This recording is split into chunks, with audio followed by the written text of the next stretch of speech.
So yeah, welcome back. 5 at 5, and today's day, of course, there's a very good match going on between India and Australia in the Women's World Cup. India have had a great start, but on the other hand, in Delhi, West Indies finished day three at 173 for two with John Campbell 87 and Shea Hope 66, putting a decent fight with the bat. So the day we predict all of us predicted that the match would go till day four, but West Indies have actually done well on day three. They have done well on day three, putting up the fight. So we'll talk about the day, how it panned out with Bharat and Shamik. Bharat, as I generally ask to you, your summation of day three of this test match. See, one point I will always tell that if a visiting team comes to the shores of India, if they fail in over two, three innings, then you expect a slightly better performance because they get used to the conditions a little bit. They understand the conditions. Yes, you can point out that I'm telling it in hindsight, but that has happened in the past. Maybe West Indies, after playing two, three innings, they've got used to the conditions. They have understood the tempo a little better. Test cricket tempo. But good for John Campbell and Hope, especially for Campbell. I don't think he has scored 100 so far, test 100 so far. He scored only three test 50s over 24, 25 tests. I remember this left-hander. I remember this left-hander playing against England in 2019, and he was getting those 20s, 30s. That's what has happened with his test career. His average is 25. So, from his point of view, from Hope's point of view as well, if you notice, Hope averages were 15 ODI cricket, but he averages only 25 in test cricket. So, from West Indies' point of view, from both batters' point of view, it's good that West Indies have put up a fight. You wanted to see that. And yes, from India's point of view, you can also say that after a while, the bowlers will get a little bit tired. They have bowled a lot of enough overs in the first innings. They have bowled enough overs in the first test. Somewhere they might have relaxed a bit. That also helped the West Indies. But having said that, tomorrow I'm pretty sure India will come back. They will try to take a wicket or two. And knowing West Indies, if you take a wicket or two, you always feel that a collapse is around the corner. Though it feels a bit sad as a cricket connoisseur, as a cricket cognoscenti to tell that, but you always feel that with West Indies, if they lose a wicket or two, they might end up losing 3-4 in bunches. That's what India will Hmm. do. Shavika, your assessment of day three. Shubhan, I would say, I mean, even it is just for a brief while, just for one session, but I would say well played West Indies. See, for people of my generation who grew up at a time when West Indies were dominating everything, I mean, they were the number one cricket force in the world by a distance. West Indies cricket is always a different sentiment. Now they are in Hmm. terminal decline, and it has been well documented. The reasons have been well documented, and they are in terminal decline. We all know that. But at least for 2 hours, the way Campbell and Shea Hope, and I missed a bit of that because I was at the Oval Maidan, um, catching action from the police silt. It was very exciting, in fact, the police silt, the way the Hmm. matches had been happening, and you would like to see cricket at the Bombay Maidans. So, the way these two guys put up a fight, West Indies probably for my generation, West Indies probably the team for every neutral, falls for West Indies. So from that point of view, we'll not get that back, that aura back ever again. It is done and dusted. West Indies cricket is done and dusted. But even if it is for 2 hours, if they can roll back the years for 2 hours, that I'll take a lot of heart from that. And these two guys, Shea Hope and John Campbell, showed if you, I mean, the pitch has no demons. If you can apply yourself, you can stay here, score runs, and of course you can say Indian bowlers are a bit tired because the fall one was enforced, and West Indies, especially the last pair, stretched their first innings a bit until after lunch. So from that point of view, it's a long day for the Indian bowlers. You can say that, but take nothing away from this West Indies pair. May this partnership continue. May this partnership continue for another 1 hour, 2 hours. If I'm a bit fanciful, but this is a West Indies cricket fan is saying.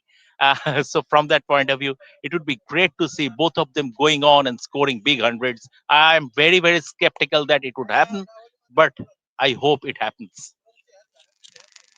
Bharat, where did you think that the Indian bowlers fell short, especially in the second innings? Do you think it was a bit tiring also for them, bowling 80, 82 overs in the first innings, and then followed by another 50, 49 overs in the second innings so far? Do you think it has become a bit tiresome for the bowlers, or do you think the West Indies deservingly require the appreciation that after their batting display today? Yeah, obviously it's a combination of things. One of the points I already discussed, they might have also relaxed a bit. See, if you keep bowling out an opponent for 140, 160, 200, 249 or whatever, then you'd feel that the opposition will roll over by itself. You don't need to really bowl. You don't really need to bowl that well. That is what it feels like. Bowlers are also humans and not robots, so they might have relaxed a bit. Obviously, second point, in hindsight, you can say that whether India should have enforced the follow on, because they've also bowled enough overs in the first test. As you noted, they have bowled, as you also noted, that they bowled 80, 82 overs in the first innings. So they would be a little bit tired. And yes, you have to give it to the West Indies. I think they've got used to the conditions a little better now. They've got acclimatized to the climbs, Indian climbs, a little better. They're playing a little late. They're able to pick the length better. See, if you play a particular bowler, for example, if John Campbell and Hope, they end up playing Kuldeep Yadav over two tests, or they end up playing Ravindra Jadeja over a couple of tests, they would at least have that little more muscle memory about what the bowlers are going to do, and I think that's also a factor. So it's a combination of factors. But having said that, I do believe if West Indies lose one more wicket tomorrow morning, very early in the first hour or the first 30 minutes, I'm expecting a collapse. Yes, from West Indies point of view, if they're going to get a small lead or 80 run lead, 100 run lead, at least it would make for a competitive game. Hmm. Shabita, now that India will look to bundle out this West Indies tomorrow. Day four finishes the most probable tomorrow. But as you said, you would like to see then these guys fight out and bat for another couple of hours, at least one session if possible. But in case both Shea Hope and John Campbell get to their centuries, West Indies will have at least to take some positives out of this series. Otherwise, it has been all dull and one way show in these two test matches. Yeah, absolutely. See, Shubhan, I mean, the West Indies cricket romantic in me wants this pair to go on and put on a 200-run partnership, 250-run partnership. That is the West Indies cricket romantic in me. The reporter in me says that they would lose a couple of wickets pretty early. Tomorrow, Indian bowlers would be refreshed and there would be certain, they were going with the flow. Now that flow is broken and they will have to start afresh. They will lose another couple of wickets tomorrow morning, and then there would be a slide that, like what we saw on day three morning as well. So that is the two things. But if this pair can defy that cricket logic and go on, I would be very very happy. And one more thing, Shubhayan, this is for our viewers. Jaden Sales have been docked 20% of his match fee. I think Yes, yes. 20% or 20% of his match fee For for throwing the breaching ball back. for throwing the ball back. So this is an update for our viewers. No, that's also very shady law. Jaden Seals in his defense, he said that he was trying for a run out, but the match referee did not take that into the account. But it's also very grayish area in a very grayish area whether the bowler is genuinely attempting for a run out or trying to harm the batter. It's up for the perception of the match referee there. But Bharat, let's talk about a bit about the Indian bowlers as well. In the first innings, Kuldeep Yadav, this man is proving everyone, you know, proving his critics wrong every time he gets to play for India. Be it in white ball cricket, be it in red ball cricket. Yes, it was unfortunate that could not get a game in England, which he one of in one of the press conferences during the Asia Cup. He said that the communication was very clear. The team management explained me that they wanted an extra batter, extra all rounder. That's why I was not able to get into the playing 11. But since then, in the Asia Cup, be it in the Asia Cup, emerging as the top wicket taker, or now in this series, picking up five for fun. Uh, Kuldeep has to be a, a certainty in the playing 11. What do you think? You need a genuine wicket taker who could castle your the opposition batters in any conditions. See, I'm not very sure. He has too many critics now. I would be surprised if he has critics the way he's performing. So yes, he's at the top of his game. See, if you ask me about Kuldeep Yadav, sometimes, not always, sometimes I do remember how Shane Warne used to examine and outwit the batter. That's the highest kind of appreciation that I can give to Kuldeep Yadav. The way he dismissed Shai Hope, he was bowling a little bit fuller length, then he kind of pulled his length back, got that drift, imparted drift, and cleaned him up with an absolute peach of a delivery. So yes, he's on the at the top of his game. And if you would ask me, I would pick him across conditions, across frontiers. Having said that, I could understand to some extent, not completely, but to some extent, I could understand why the selectors or the why the Indian think tank went for a little more batting strength in England, because they were perhaps thinking that this is an inexperienced batting unit. Uh, Obviously, Kohli and Rohit Sharma have retired from Test cricket, and in the past, India's lower order has kind of succumbed when they have played in Sena conditions. That is why they somewhere wanted Washington Sundar, to his credit, actually did well, not just with the bat, but also picked up a few crucial wickets. But if you ask me, I would definitely look at picking Kuldeep Yadav across conditions. I think for me, at least for me, is the best wrist spinner that I have seen since Shane Warne. See, Anil Kumble was not exactly a wrist That's a spinner. huge compliment. He is more of a finger kind of spinner. Rashid Khan also not exactly a wrist spinner, more of a finger kind of spinner. I saw Abdul Qadir bowl only in three ODIs in Sharjah in 1993. So that leaves Mushtaq Ahmad, Paul Strang, Adil Rashid, Adam Huckle, uh, Stuart McGill. Compared to these guys, I think is for Hmm. me the best wrist spinner since Shane Warne. That's a huge compliment. Shamikta Bharat has given a massive compliment to Kuldeep Yadav. Your thoughts? Should he be now a certainty for India in playing 11 across formats? In Indian conditions, yes.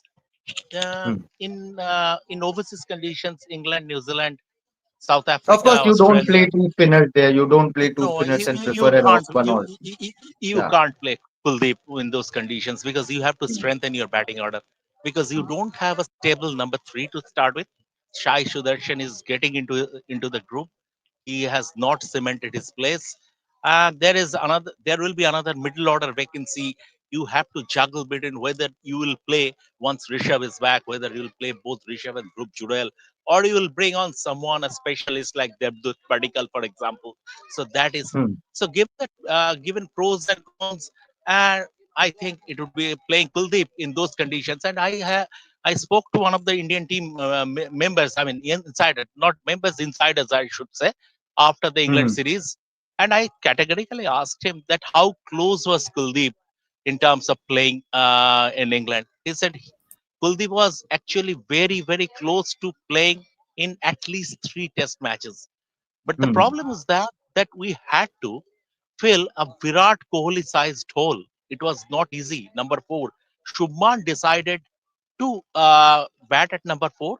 Nobody thought that Shubman will have that Bradman-esque average or Gavaskar-esque average in that series. It happened. Hmm. Shubman raised his game to that level. But to start with, nobody thought. And number two is that once Shubman was four, you had to adjust so many things. Number three, whether Karun Nair or Shai Sudarshan. Number five, number six would be there. So, and Nitish Kumar Reddy, you they had to bring him into the mix. So they had Right. to fill that. Virat Kohli sized role, and it is coming from a team insider. That is why they couldn't do it. India, Kuldeep will play, but once again, until and unless this batting lineup is getting into the group properly in Test match cricket, the transition has begun in earnest, and it takes time. Transition is not easy; it takes time. So, uh, once this batting lineup is stable, only then Hmm. you could think about playing Kuldeep in those conditions. But before that, playing him would be a luxury. Hmm. But Bharat, of course, let's continue a bit on Kuldeep. His rise in the last couple of years or 3 years for that matter has been brilliant since he changed his pace of the air, since Rohit Sharma actually asked him to work on his pace. uh, his trajectory and everything, the amount of flight he sometimes gives on the ball, everything has changed. His bowling dynamics has changed, and he was asked in England also, maybe in England, or maybe before that in Australia. Somewhere around in the middle, he was asked about the way he has changed his bowling trajectory, and now he has said that it has become a part of his muscle memory. When to bowl slow, when to bowl fast. He understands his bowling better. He understands the opposition better, having played in the IPL and in numerous bilateral tournaments. What do you think is the main reason behind this transformation of Kuldeep Yadav? He was accused of bowling too slow before when he was dropped from the team. But since then, the transformation of Kuldeep Yadav, if you can decode that a bit. The combination of factors. First of all, I think his run-up has changed a little bit. I think it's a little more straighter. He's imparting more reps on the ball. When you impart more reps on the ball, then you get that drift, a little more drift. So that has changed. As you talked about, a little more pace on the ball. If you notice, he has that quicker one now. He can bowl the flipper. And basically, if you bowl a lot of overs over three formats, you just understand your game really well. So he understands when to pull his length back, when to ball a little more fuller. That's what he did with the Shy Hope in the first innings. He was bowling it fuller, then he pulled his length back a little bit, flighted the ball, tossed it up, got a little more drift, and cleaned him up. So yeah, as you noted, just basically understands his game really well. When to bowl the googly, when to bowl the stock delivery, how to play mind games with the batter. And yeah, as you know, as I always note, then bowl the dangle carrot a little bit wider of off stump and tempt the batsman to hit. So I think it's a combination of things. His coach also once told me, Kapil Pandey, that he was not bowling those good length deliveries a lot in the past. And he's now, I think, helped him to bowl those good length deliveries a lot more.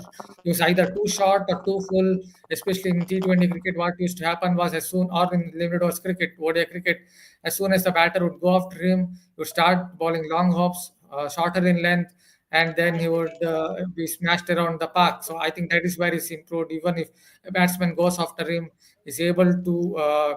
He's mentally strong enough now to not succumb to such kind of a counter attack. So I think it's a combination of factors.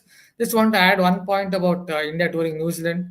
The thing with Mhm. the New Zealand guys is they never keep a test match for India in Bay Oval. I think that's the best ground for a spinner. Bangladesh won a test match there by getting some old ball swing, reverse swing. That is where Asian teams have a chance of winning a test match in New Zealand. But the New Zealand board never keeps a test match for India in Bay Oval. It's always Hagley Oval or Wellington. Mm. Yeah, well, meanwhile, in Visakhapatnam, India are 228 for 2 in 35 overs.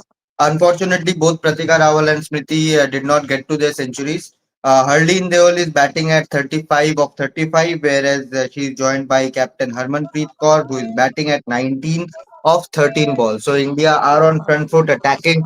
The pitch looks belter, and it would be a fun chase. With Dew also coming in the second innings, it would be a fun chase to witness in the second innings. But yeah, coming back to the West Indies test, Bharat, Shamikda, both of you, same questions. Where do you see this match panning out on day four? You see a finish, or do you see West Indies trying to pull off a Lakshman Dravid kind of an escape here? Yeah, if they I can ask pull Jimmy out a questions. I ask Jimmy questions. 400 Lakshman Dravid esque no, rescue. if Sehop and Campbell can pull off a Dravid and Lakshman, I would be the happiest man on the planet. It's not going to happen, I think. I think it would be done and dusted by lunch tomorrow, or maybe Okay. an hour after lunch. That is the thing. Hmm. And just one thing, Shubhayan, regarding Kuldeep. Right. Yes. I tell you about his travels because I Yes. have seen it firsthand. When England came here for four Test series during that COVID time, two Test matches were played at Chepak and two at Ahmedabad. Hmm. The Hmm. first Test match was completely behind closed doors. Hmm. Reporters were not allowed, and in the next three Test matches, we were given entry. So I covered those And three slowly Test fans matches. were also given entry by the time Exactly. it So reached Ahmedabad. exactly. And for the second test match, they opened one block at Chepak, and there Yes. was a bubble bridge. Someone jumped the fence, went across the fence, and it was good for us because we had a copy. We, we instantly had a news copy on the bubble bridge. But that time, I saw Kuldeep at first, and I spoke to Bharat Arun also. The thing is that his arm was falling over and he was having a little bit of problem with his loading. That's Okay. why he had lost the zip. Al- Bharatarun helped him a great deal. Ravichandran Ashwin helped him a great deal. In terms of Rohit Sharma helped him a great deal at the nets. And you know the Chepak nets like at the other end, right? Right. Not at the main venue, in Right. the adjacent area. And Hmm. he was bowling so many overs. He was bowling and bowling, but still he wasn't getting that zip, but somehow he worked on those areas and now he is once again back to his top fettle. It's unfortunate in the sense that given the balance of the side, given you have to have that balance of the side, and Gautam Gambhir wants multi-skilled cricketers at the expense of specialists. So Kuldeep missed out um, on green tops, or rather in Sena countries. But in Indian conditions, he is unbeatable. He is first class. He is absolutely, he is a joy to watch. Brilliant. Hmm. Absolutely, and you recall that series. I remember he was treated as the third spinner. He did not bowl a lot Exactly. many overs in that series, and Absolutely. that is where I remember writing one article on that if your primary spinner is not your primary spinner or even the second spinner in such conditions where Akshar Patel was running through the lineup, then what is the future of Kuldeep Yadav? So from there to see him Exactly. grow, see his rise, now Yeah. being one of the top bowlers in the country and in the world itself, the way he's dominating the lineups, I think that is great. Gargi also joins us from the Arun Jaitley Stadium. The day has just finished. Gargi, who was there for the press conference? Did you ask me a question? Yes, who was there for the press Sorry, conference? I couldn't hear you. Go on once again. Who was there for the press conference? It was Ryan and Doskate. Pendek No one started. special. We were all we were all expecting Ra- Kuldeep Yadav to come out since he got a five Ryan is wicket the haul. best Yeah, guy. He gives you the best. He gives you the best news points. I mean, Gargi, I swear. I now mean, I this remember. is the time. Yeah. No, Gargi, this is the time I must channel my inner Shatisha and say, "Ye kya ho raha hai?" No, but I remember when Ryan and Doskate first joined, and we all used to be like, oh no, now he's coming, we won't get any news points. But it's been such a transformation since then. He's been doing brilliant press conferences. I think he's due for an Aadhaar card at this point. Um, The way he answered on that India Pakistan issue in Asia oh Cup, yeah. that was that That was itself should earn him a Aadhaar card. But yeah, any takeaways from the PC? I mean, not much. Of course, there was a lot of talk on the pitch. They're still saying that the ball is keeping low and it's still a good batting deck. Uh, and the fact that, yes, one important question here was asked that, was there any thought that was put behind the follow on? Was it, a very instinctive thing, or did you have to think about it since India had already bowled around 80 plus overs? So Ryan Ten Doskate said that, uh, we weren't. It was simple. The pitch, the way that the pitch was behaving, we knew we wanted to bowl again, and not much thought went behind it. That's how we went in. Again, more talk on the pitch as well. Ravindra Jadeja yesterday as well came out and said that he had to put a lot of shoulder to get the ball to bounce because it's still not bouncing. We saw that a couple of deliveries from the Pacers as well was keeping low. Apart from that, some points about Kuldeep Yadav doing really well. And someone actually asked Ryan Doskate that, what are the high points of this series that you're going to take away? What is the management taking away from the series? And the highlight is Dhruv Jurel, because the way that he's been performing in the first match as well, he was brilliant. Yesterday as well, and Ryan pointed out that he was told to go out there and hit, and that that the management is constantly looking for youngsters who are going to bat or play with a team first approach, that whatever is asked of them, they will comply with that. And Dhruv Jurel yesterday was asked to play very aggressively, and he did. He got out playing a rash shot, but they don't mind that because that's what was asked of him. The other talking Hmm. point was of Ravindra Jadeja. Ryan said, every time we think that it's time to look past Ravindra Jadeja, he comes in and performs like this. He's the most evergreen player. Hmm. Evergreen player, yes, Shamikda.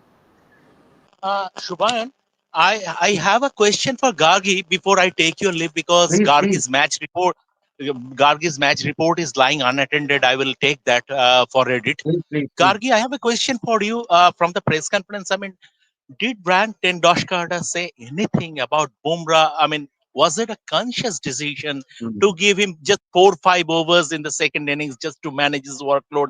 Because towards the end of West Indies' first innings, he bowled a lot. So was it a conscious decision, or was there any hint of niggle or anything? So No, did he say anything uh, on Bumrah? no conversation on Bumrah at all. I think it was mostly the questions mostly revolved around Kuldeep and Jadeja because they picked up the most wickets, and I think the reason why Mohammad Siraj and Jasprit Bumrah were not given many overs was, I think honestly they weren't getting any breakthroughs at all. The pitch wasn't giving them much to do. So at this point, the West Indies have shown a lot of resistance in this last session, but at the same time, it is the spinners that are giving you those wickets. So I think that's the reason why. That's what I think is the reason why Jasprit Bumrah was not given many overs today. Thank you, Hmm. Shubham. Yes, yes, yes, I yes, take Shamikda, your yes, leave. Shamikda. We are also Thank at you, the end thank of you. our show. I'll just ask Gargi for her takeaway of the entire day. We were expecting at least 3 to 5 wickets more, but John Campbell and Shea Hope put up a very good fight. Actually, Shamikda is elated after seeing that fight.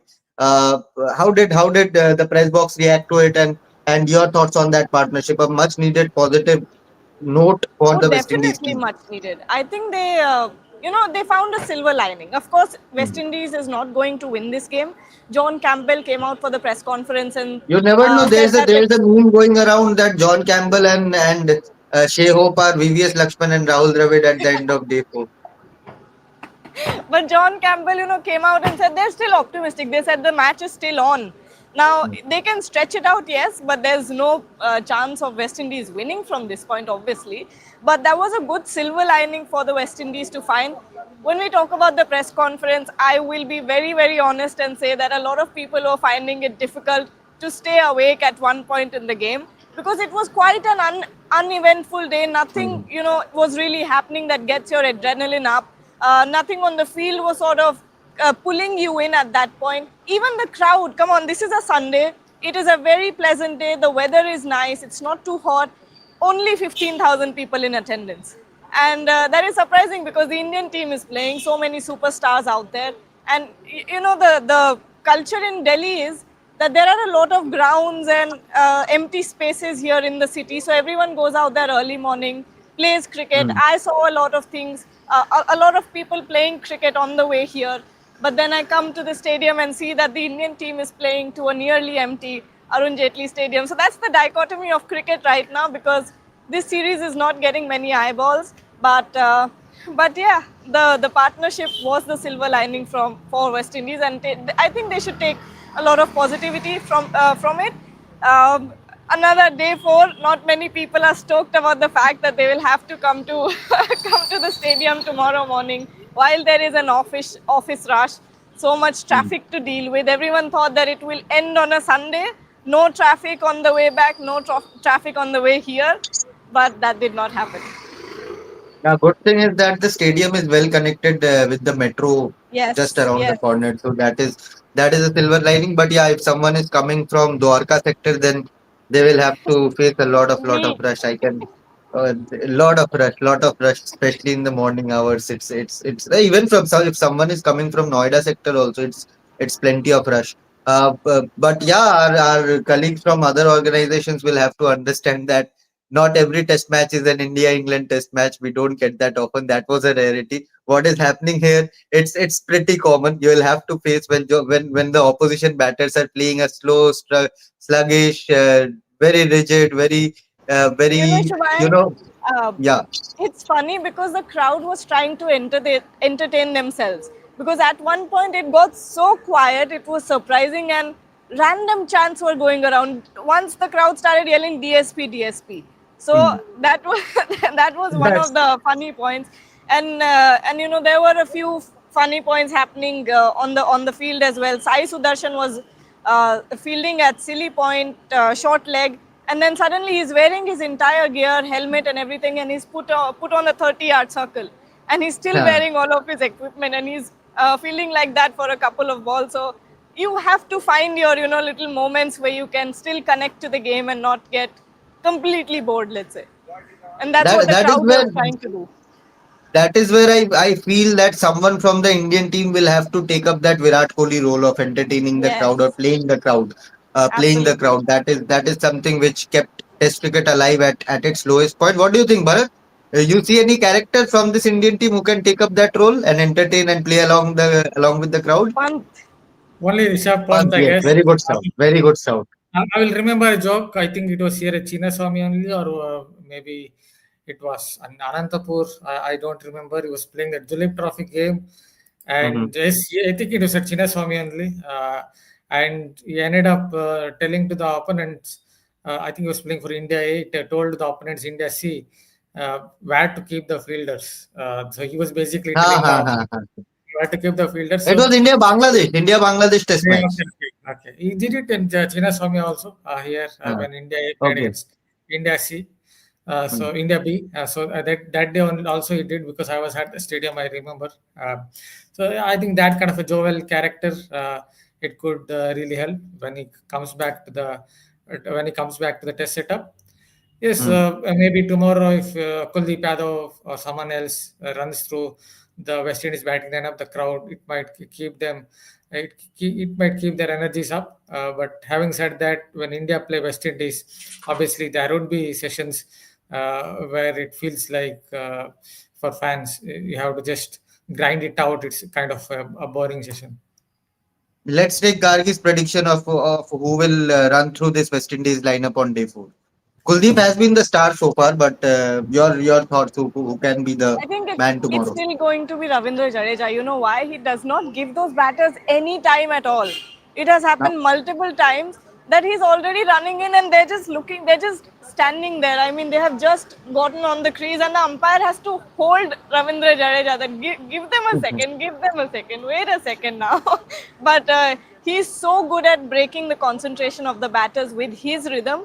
I think it's going to be Ravindra Jadeja once again. But it also depends on how much the pitch deteriorates. I think at this point it's still a very batting deck, mm, and you know the Windies batters, both of them, Shai Hope and John Campbell, have settled in. Of course, it will start from zero tomorrow, so the spinners have a good chance of coming back into the game as early as possible because I think that's what the Indian bowlers will want to bundle them up as soon as mm. possible because as pleasant as Delhi is, the sun is still very, very hot.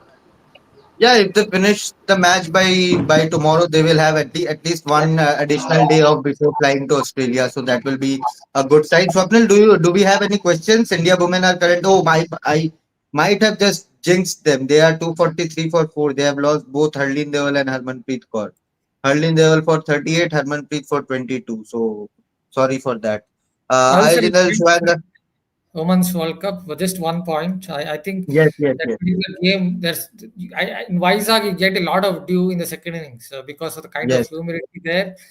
Generally, you get it. I always tell that if you're a betting man, then you definitely you must be very brave at betting it if you feel that you won't come into play in Vizag.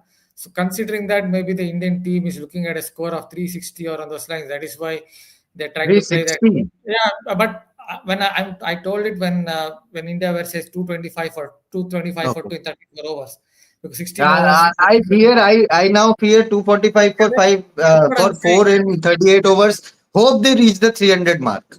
We will come back to the second point. So trying to reach 350, 360, they might actually end up 310 as well, all out. So 300 all Hmm. out, 310. So that's the other way to look at it. But I think India are looking for a very big score, looking at their bowling lineup and fearing that the dew will come into play in the second innings.